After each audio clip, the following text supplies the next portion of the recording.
Welcome to the Support is Sexy podcast. I'm your host, Elaine Fluker, executive coach for high-performing women. Join me for inspiring conversations with over 500 women leaders around the world as they share how they excelled in their careers or launched successful businesses and the important role that support played along the way. Because as we always say, having it all does not mean doing it all alone. Here we go. Hi there, it's Elaine Fluker. Thank you so much for joining me for another episode of the Support is Sexy podcast. You know, it just wouldn't be the same without you. Today, we're welcoming life coach Jelan Agnew. And yes, we're both coming to you from Playa del Carmen, Mexico. Get ready for a masterclass in courageous transition. From ICU-level burnout as a therapist, to sober, mindful, and fully present in a life she designed on purpose. She calls it starting with an empty notebook and writing a new chapter from your baseline, not from old expectations. In this conversation, we talk about how high-achieving women can stop chasing gold stars and start chasing how we want to feel, why perfection is just avoidance in a cute outfit, and what it looks like to be clumsy on purpose, vulnerable, new, and building a life that actually fits. We also get into mindfulness, sobriety, and her shift from one-to-one therapy to workshops, coaching, and speaking, so she can help more people without losing herself. Plus, her beautiful reminder that sometimes you just need permission, and you can give that to yourself. Here's a quick challenge for you while you listen. Grab an empty notebook. Write one sentence that starts with, I want to feel, and then you fill in the blanks. Let the how take care of itself for now. All right, take a deep breath, maybe open that notebook, and let's get into it. Here's my conversation with life coach Jelan Agnew. So Jelan, thank you so much for being here with me today. I'm excited to welcome you to Support is Sexy. Yes. I'm so excited to be here. Thank you for inviting me. Excellent. So to start, you and I are both here in Playa del Carmen, Mexico. We are those people. We are those type of people who left and moved before. Let's see. I moved in 2022. You moved in 23. So, this was right before us, but this was not motivated by fear or those kind of things, or at least not of what most people might be fearing right now. Let's say it that way. But I just want everybody to know this was more of a transition for us both for different reasons. So I want to talk to you a little bit about what inspired you to make this move to Mexico. Yeah. I'm thinking back to where I was at the time. I was in my own life. I'm one of those people who, followed the rules, got the degree, then the second one, then the house, then, the career and the business and the car and all the things. And I think what really started waking up a spirit in me is COVID. And I think for a lot of people, 2020 was one of those shifts. And I saw the world shift in a way where I was like, oh, so you're telling me all of these rules don't have to be in place. Like, we don't have to do what they've been telling us to do this whole time. Like, I had a private practice. I'm a licensed clinical social worker.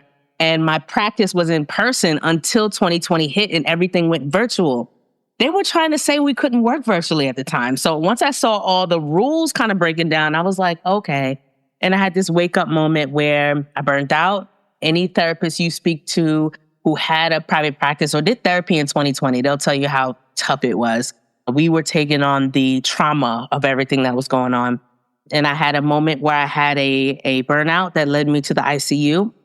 And when I left the ICU that day, or actually in the ICU, I kind of took a look at my life and said, what am I doing? Like, what is this? What is all of it? I don't know what any of it means. I checked all the boxes off and I don't feel fulfilled. So what else can I create? And that was like the moment that I decided that I was going to start looking for other ways to be and looking for other places to live.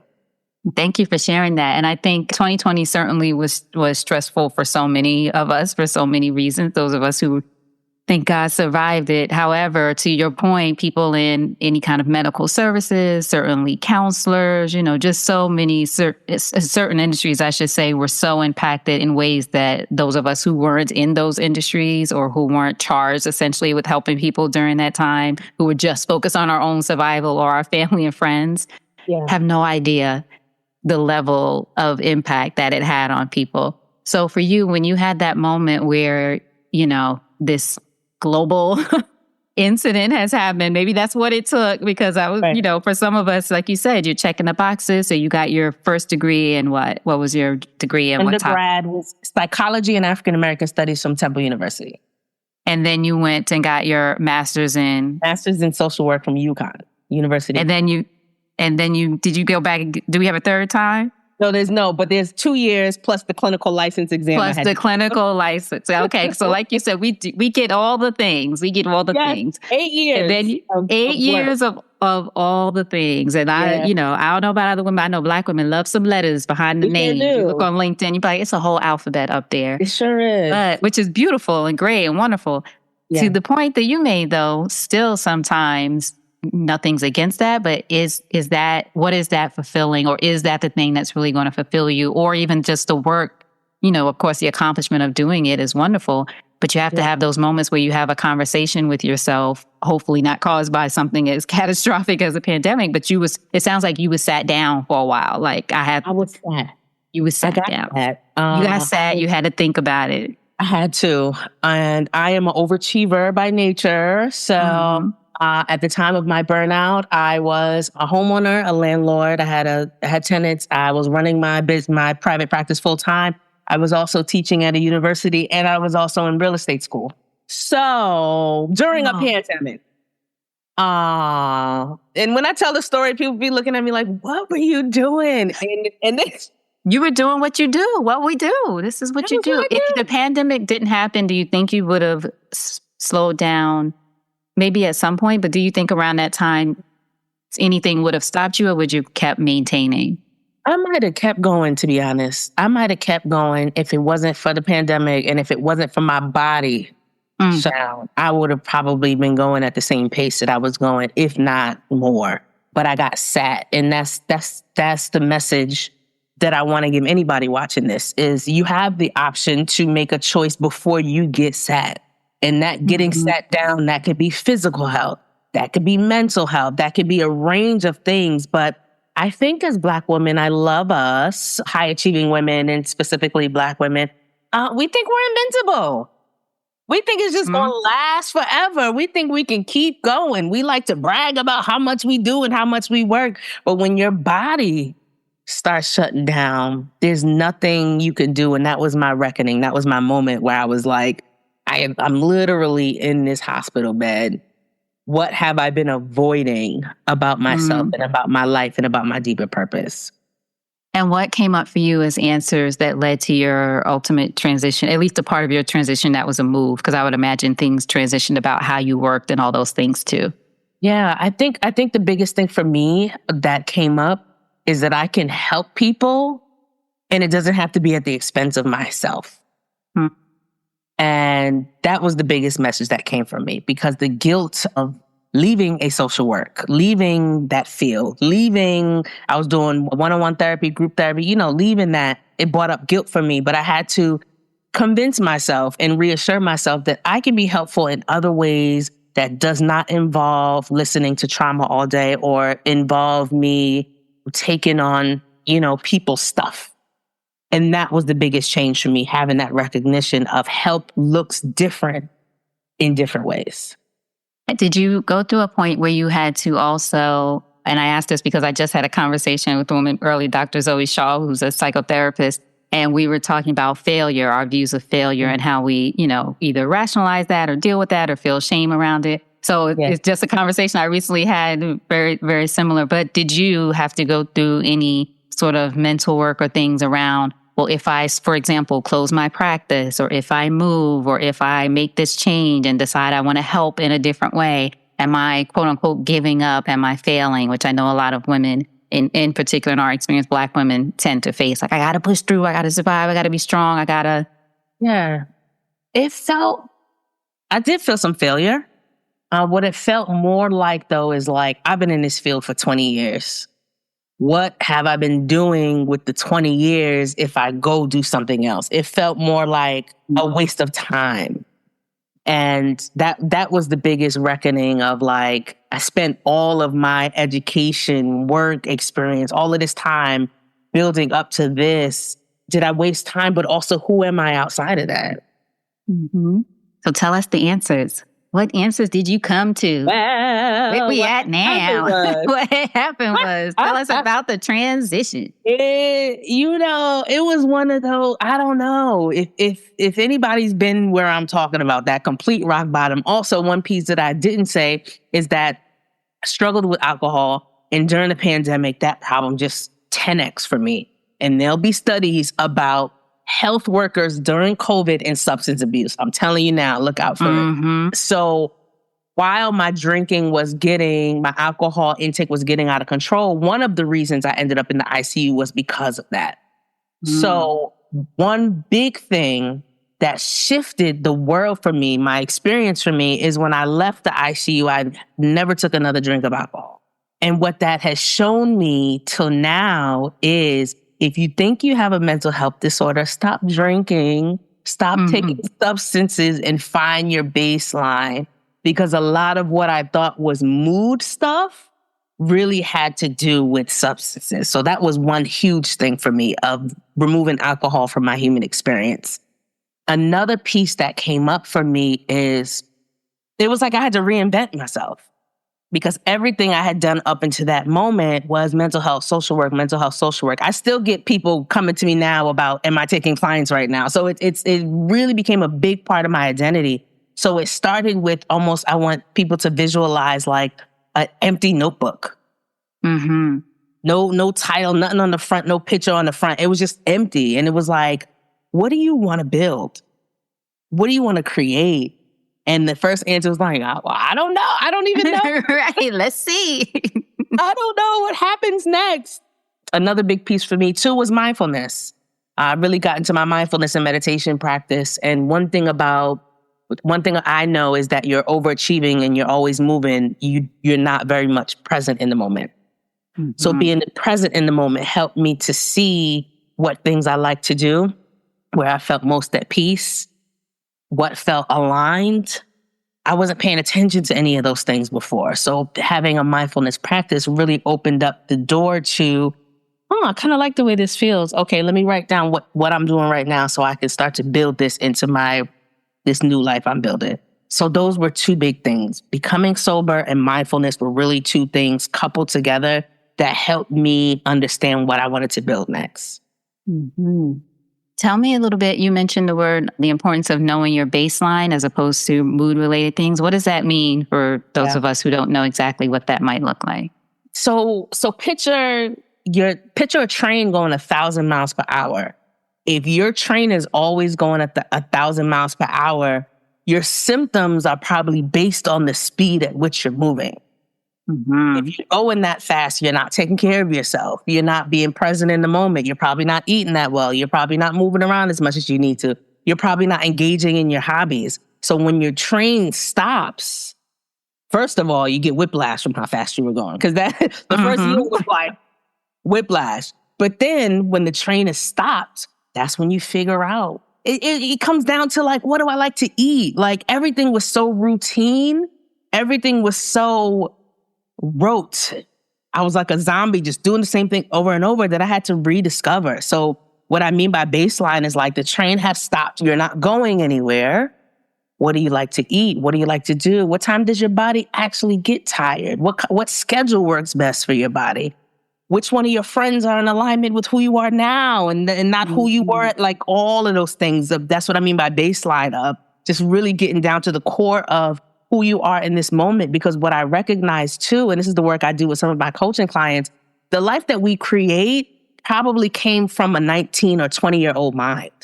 Because that's the time we pick our major, right? That's the time we pick our I was going to say that they trying to have you pick your major when you're 18. You're like, I don't even know, who am I?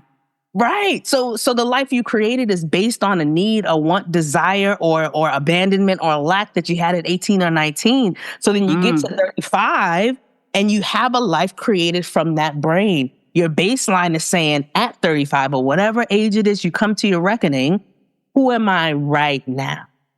That's what I mean by baseline.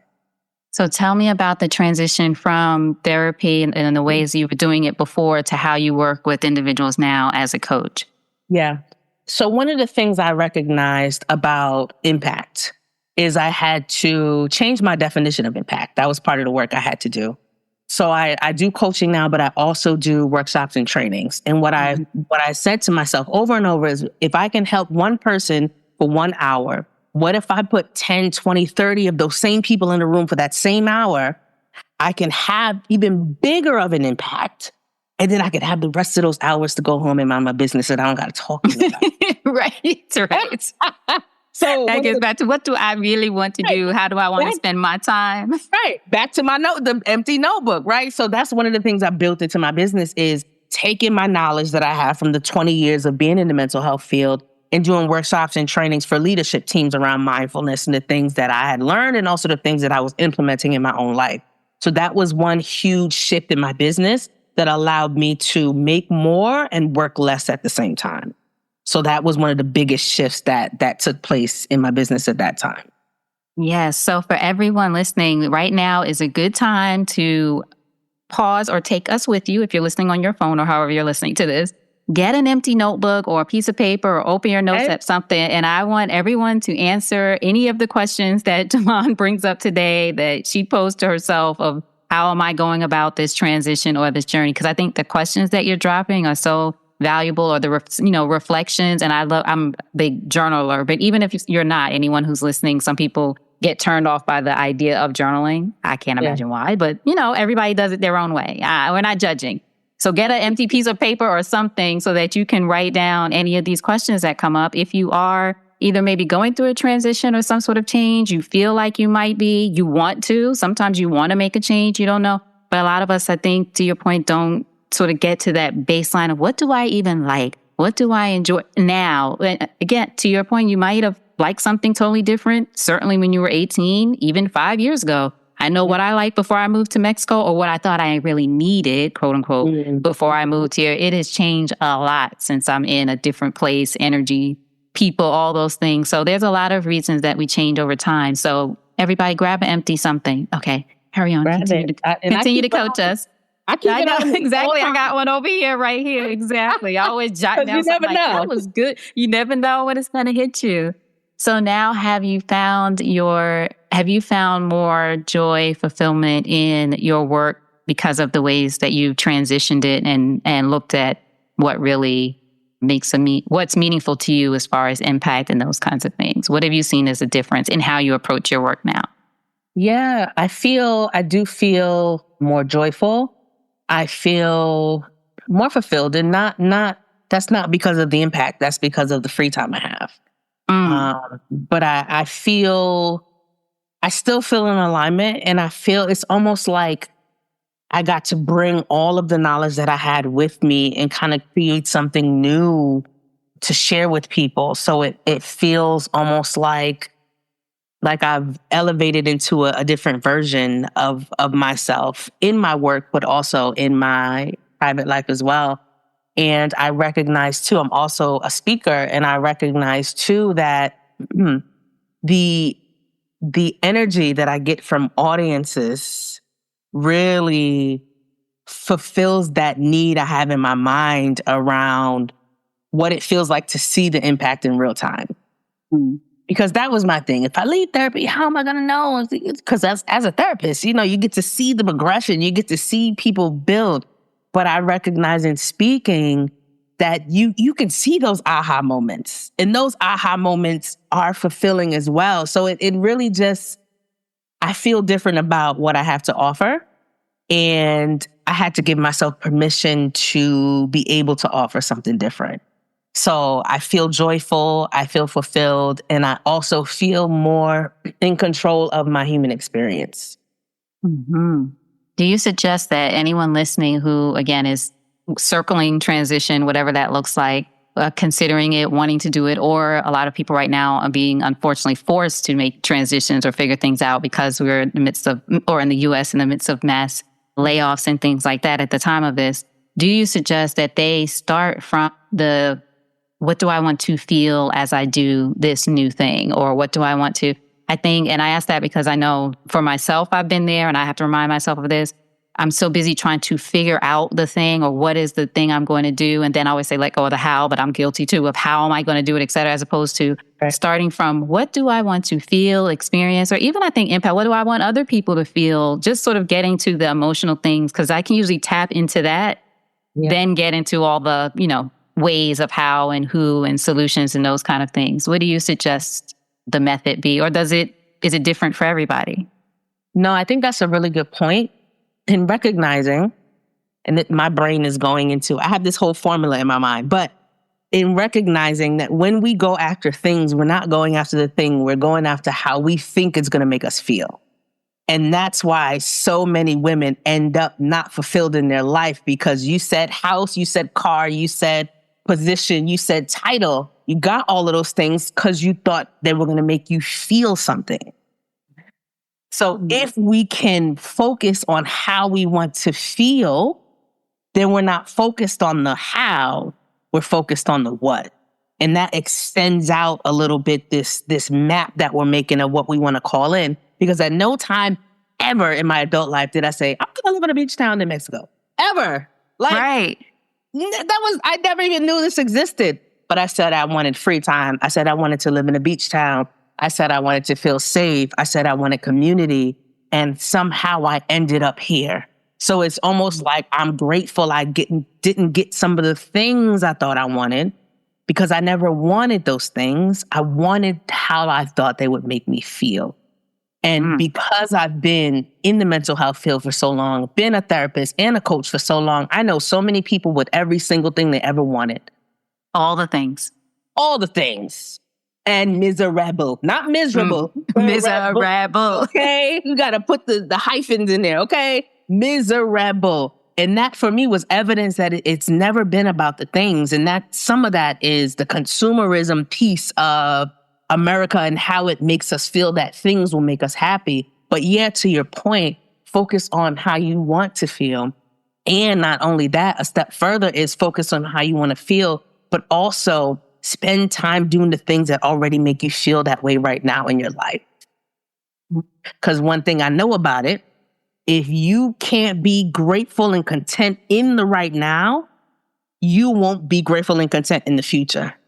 It's that starts from now. So if you want to feel joyful and free and those kind of things now, pay attention to where you already feel that in your life, because then you can start to expand in those moments and build out the next piece of what it is you're going to be building. That's so powerful. I love it. And I think too, what's resonating with me is, because I'm going to, of course, journal and think about this too, the things that bring you the joy, the peace, or the whatever you're trying to be fulfilled, going back to sort of what you said, it might not be the super big, exciting to everybody else thing. It might be the quiet moments. It might be, who knows? But I think for everyone to make sure to be open to really say, what is that thing, whatever that is, and might not be, another, some kind of accomplishment or something, for lack of a better word, public facing, you know what I mean? Like, oh, if I achieve this or if I do that, I do. It's making a smoothie in the mornings, doing, whatever little, at least this is how I'm interpreting it for myself, those small delights that we sometimes forget about that bring us joy and that are so much more accessible than we, even pause to think, whereas we're pursuing all these other things. Right. What do you say? Go ahead. I was going to say too, that sometimes the achievements become an addiction. Yes. And the reason we don't feel anything when we accomplish them is because they are a part of an addiction, and there's not enough. Right. We're just looking for the next hit, so to speak. You'll never be satisfied with an achievement. And let me take that back. Because we are satisfied with achievements. Let me take that back. And I want to bring into mind the image of someone walking across the stage to get their diploma. And then before they get back to their seat, they're like, so what's next? What's next? Right. That's who I'm talking to. That's what I mean about achievements. They become external. They're external validation. And the internal piece that we're looking for, that's separate work from achievements. Right. Now, one of the things I know you also speak about, you mentioned mindfulness. And of course, we're talking about transitions, whether chosen or you're in a position where you need to figure out what that transition looks like. But you also talk about people getting stuck, especially high achievers, people who accomplish things and those kinds of things. What have you found through your work with the one-on-ones, or certainly when you're speaking and talking to people? What gets most of us stuck when we're in the midst of or approaching or thinking about a transition? I think the biggest thing that gets us stuck is, I'm really thinking about some of the conversations I've had. It's like tunnel vision. It's like being really, really focused on some external thing. But if you open up the mind a little bit, you realize that there are other options and there are other things you can do. But I think being stuck speaks to, you don't want to mess up. You don't want to fail. You don't want to look silly. You don't want to be seen trying anything new. And I think for a lot of overachievers, we want to be an expert. First day, we want to just jump on the scene and be experts. But of this process is being new and clumsy and stumbling over words and not knowing and asking questions. And that's where I think a lot of folks get stuck, because yes, your name reads like a paragraph, right? With all of the achievements. And what I'm talking about building is a very clumsy, not sexy, off path, off kilter. It is just something completely different where you have to be very, very vulnerable. And that's where I see people get stuck, is not wanting to be vulnerable and ask themselves the real questions like, is this what I want, or is this what I'm supposed to want? Yes, I love that. What you said, I like the word clumsy about it. The word that came to mind for me when people say cringe, like you have to be willing to be like, it's like that first draft of anything that you do create. Yep. Certainly writers know this, but it's cringe. You don't want it out there. You don't even want to see it. I think that's especially true, to your point, when you have accomplished things and you do have, you're making this change from doing the thing that you know, which is why we keep doing it, right? Because even if it's not comfortable, I know how to do that. I'm good at that. I know how to make. But this other thing, there's going to be a learning curve, even though we know logically that's natural, but it probably won't always feel good. It certainly won't always be pretty, right? You're starting again. I think I did an article on LinkedIn, or maybe it was I can't remember. Anyway, but having this discussion about the courage to begin again. You and I have probably had this conversation over lunch sometimes, right? Yeah. The sort of figuring things out and that kind of thing. Do you think, to that point, that we should all be prepared to know that because you're making this transition and doing this new thing doesn't mean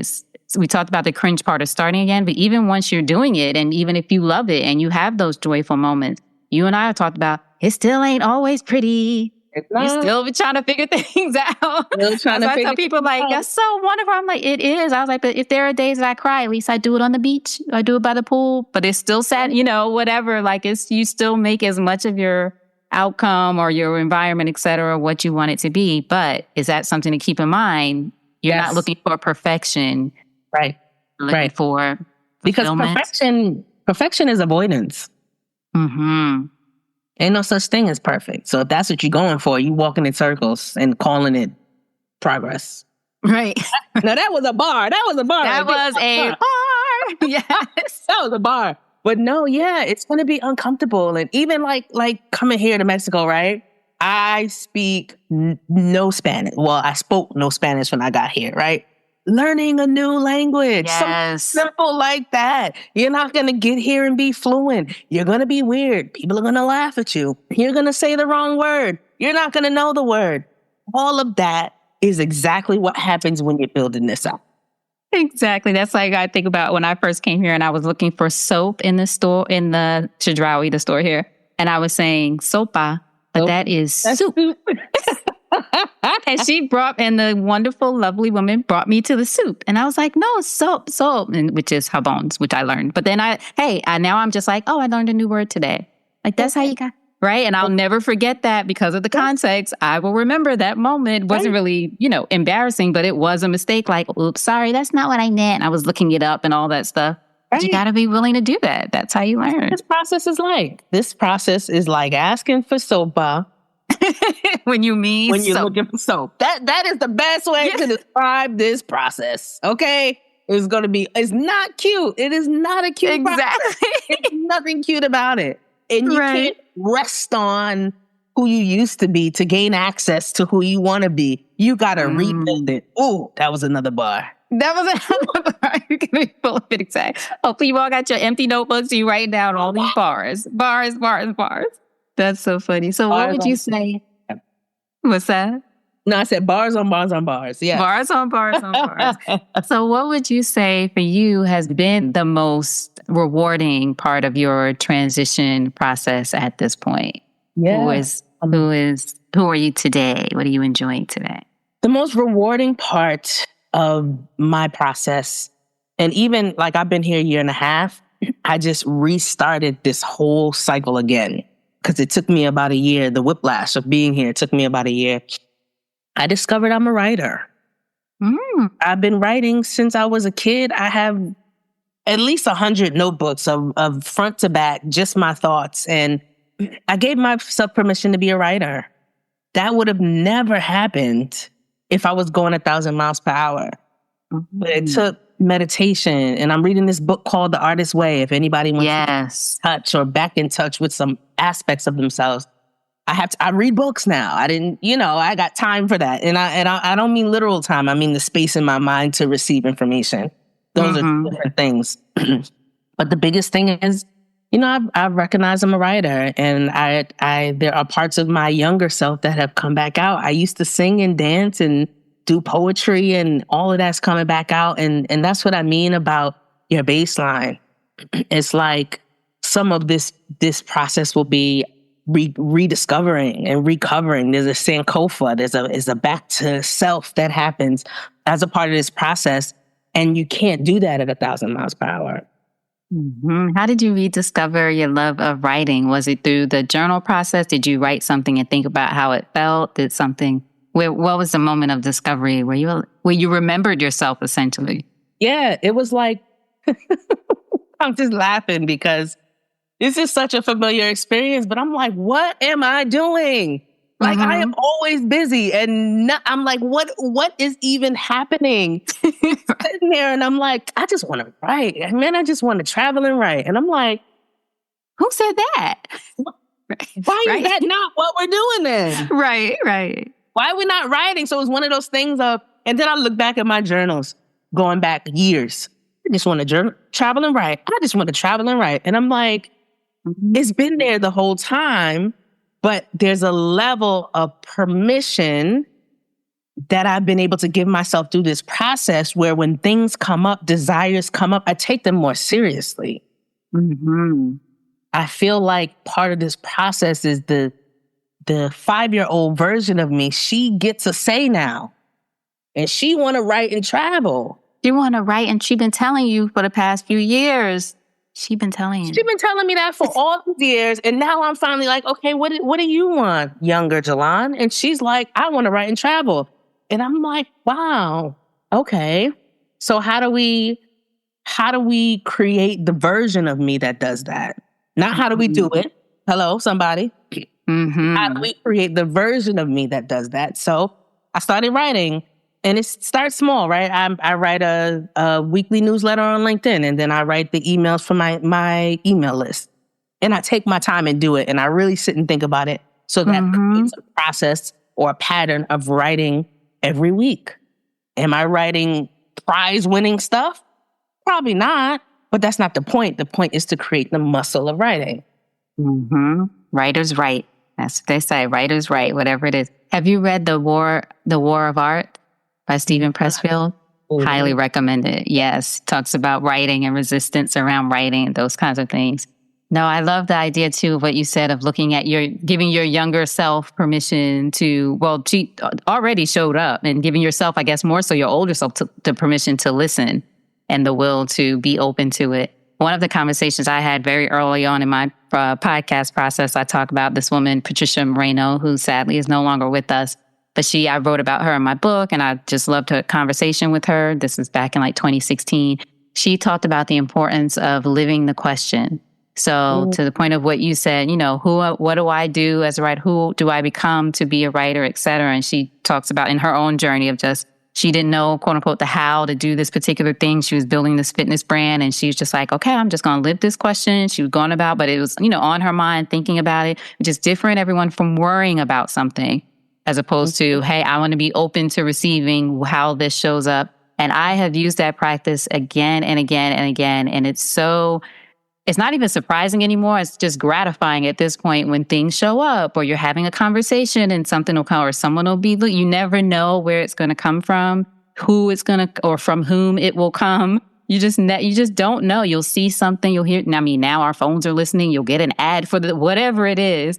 As you're, that's good or bad, but still, those things come about. And it reminds me of, when people talk about, oh, I want to buy a red Jeep. And then all of a sudden you feel like everybody has a red Jeep. Well, no, it doesn't. It's because your mind is activated to see, or I want to get pregnant. All of a sudden you see all these pregnant women. It's not that there's more or less than same kind of thing with your desires or things you want to create in your life. So for everyone listening, don't get caught up in the how. Tap into the little girl in you, or the joys, the delights, all the things we've been talking about. But you don't even have to put that down in your notebook until it comes to you, until it becomes apparent. Because sometimes I'm not even going to dream that thing or think about that because I don't know how I'm going to do it. Well, I always say, if you knew the how, you would have done it already. So you don't know. Let that go. You don't know, but this is the thing that you desire to. So live the question. I love that. I just wrote that down. And live the question. I always say is like, the how is none of your business. Right? You don't even know right now. It's out there. Put your awareness on it. Yes. Like you said, it's the red Jeep phenomenon. Put your awareness on it. I put my awareness on being a writer. I met somebody the next day. I'm starting a writer club. Of course you are. Of course you are. It's the red Jeep. A writing club. Like, come on. Of course you mentioned it. Right. Exactly. It happens. It does. It happens again and again. So in the last question, I want to ask you, if you think of your life and career and you think about all the people who have supported you, if you could say thank you to one of them, who would that be and what would you say? That's a good question. I would say my therapist. I had a really, really good therapist. And when I was talking about moving to Mexico, I've been talking about it for a while because I visited one time and I was like, I got to get there. I got to get there. I got to move there. Every week I'm in session. I got to move there. And she stopped me and she's like, it's time for you to go. And I was like, it's almost like I needed permission from someone else to do it. It's time for you to go. So I would say my therapist really gave me permission to step outside of my old life. And although I'm not practicing as a therapist anymore, I think having a therapist is like life-changing. It's life-altering. You need somebody to talk to. And a lot of high-achieving women, we got that tape going in our minds. They don't stop. The words that are always going, I have like 5 playing at the same time and they talk to each other sometimes. So if you're watching this, I know my people, okay? Sometimes you go talk to someone else about all that you have going on in your mind. But I think she gave me permission to step out of my old life. And she reminded me that even if I do fail, even if it doesn't work out, that I would be able to handle that. That's the biggest thing. And I visited in January. My house was on the market, July, paid off all my student loans and was in Mexico by October. Wow. After that conversation. After that permission. After the permission. Beautiful. Yeah. So for everyone listening, thank you for sharing that. Thank you to your therapist. I'm glad you're here. So I got a chance to meet you. For everyone else, look at too how to give yourself that permission and seeking the support from people who are essentially your engines, who have heard you. She knew you've said this several. Okay, we need to figure out how you're going to make this happen. What's this move look like? Beautiful. Tell everyone how they can find you and get in touch with you, follow you, connect with you, all that good stuff. Yes. So, let's see. First, you got to check out my TED Talk, where I talk about mental health in the Black community. So check out my TED Talk. It is, what is the name of the TED Talk? How come I don't know that? Values and Traditions. That's what it's under. Values and Traditions. Okay. Values and Traditions. You can also find me. The name of my website is actually my name spelled backwards. So NALEJ of self, LLC.com. That is my website. I'm also on Instagram as under Knowledge of Self as well. And yeah, check me out. I have a lot of things that I'm working on in my mind, and I'll be sharing those with folks. I also have a challenge coming up. It's called the Ask for More Challenge, where I am challenging high achieving women to ask for more in all the aspects of their life. That starts in June. So definitely check it out. Check me out. And I love these kind of conversations. Like I know. We talk exactly. We talk like this all the time. Let's get together for lunch and talk for like 2 hours. Jelan, thank you so much. I appreciate you being here. Hold on just a second.